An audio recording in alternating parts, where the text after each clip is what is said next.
Salut tout le monde et bienvenue sur Jolab. Alors bienvenue sur cette nouvelle vidéo.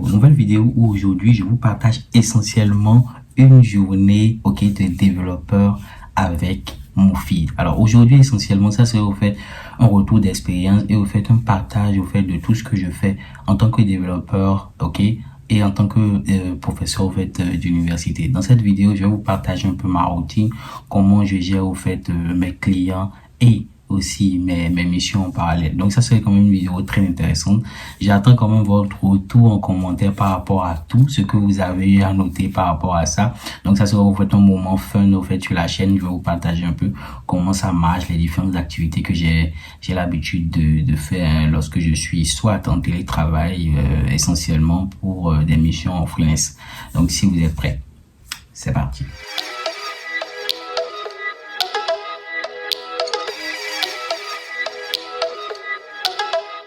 Alors aujourd'hui essentiellement je travaille sur deux projets essentiellement, c'est-à-dire faire un système de recherche avec Elasticsearch, Symfony et Kibana.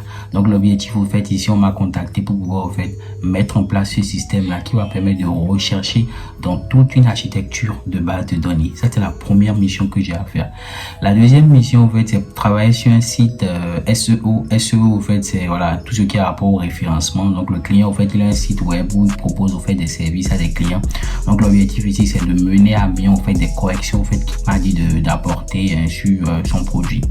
Et en troisième ici, je vais au fait essentiellement donner un cours avec des étudiants qui sont en développement d'application autant que moi. Donc l'objectif ici c'est de leur apprendre au fait quelque chose de nouveau, essentiellement dans le domaine du DevOps.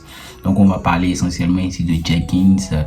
On va à la découverte de Jenkins avec ces étudiants là. Et en dernière partie aujourd'hui, un peu dans la soirée, j'anime au fait une masterclass au Gabon essentiellement par rapport à tout ce qui a rapport à Upwork, comment on fait trouver des missions en étant en Afrique. Donc déjà bref parenthèse, déjà toi aussi si tu souhaites au fait bénéficier un peu de mon retour d'expérience là-dessus, n'hésite pas en commentaire, tu verras au fait un lien où tu vas remplir au fait des informations essentiellement pour voir si tu es éligible et tu pourras bénéficier de cet accompagnement là. Donc n'hésite pas, le lien sera en bas de la description. Donc si vous êtes prêts, c'est parti. Donc bonjour tout le monde, j'espère que vous m'entendez correctement. Est-ce que vous m'entendez correctement? Oui. Parfait, parfait. Donc on va attendre un peu on va attendre jusqu'à 15 ou 10 maximum et on va débuter aujourd'hui.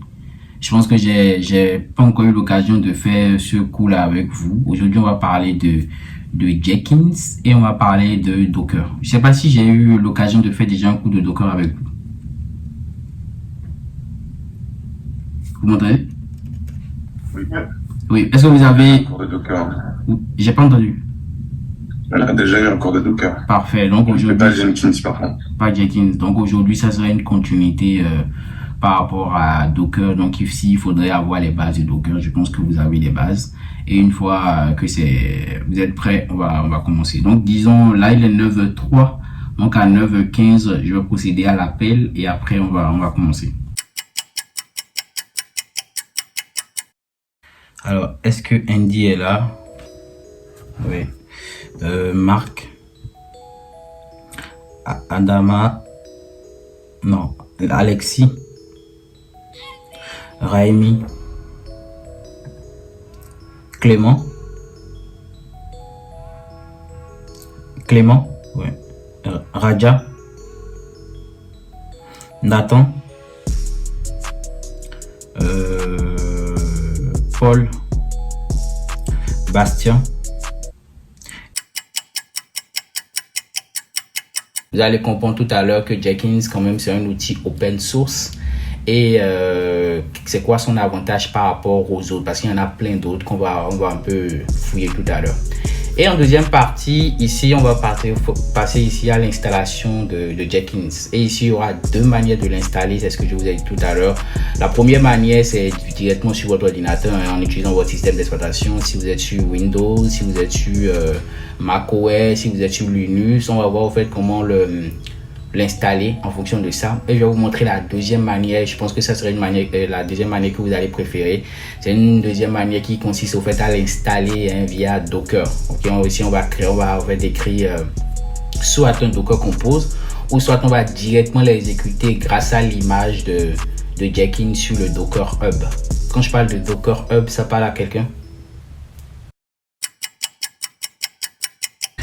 Donc là, je vais prendre mon thé là. Je vais me prendre un bon thé et ça va commencer.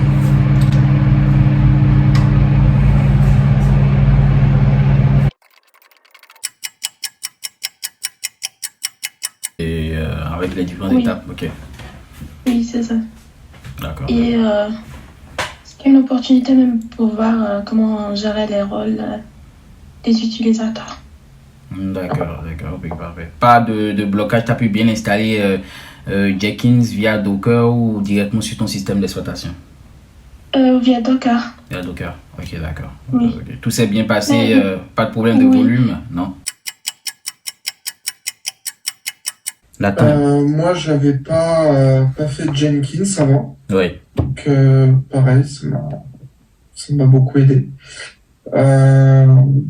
Maintenant, j'ai compris que ça faisait la même chose que GitLab. Oui. GitLab CI. La GitLab CI, pardon, oui. Sauf que, effectivement, c'était hébergé chez nous, donc on a un contrôle total du truc, quoi. C'est ça.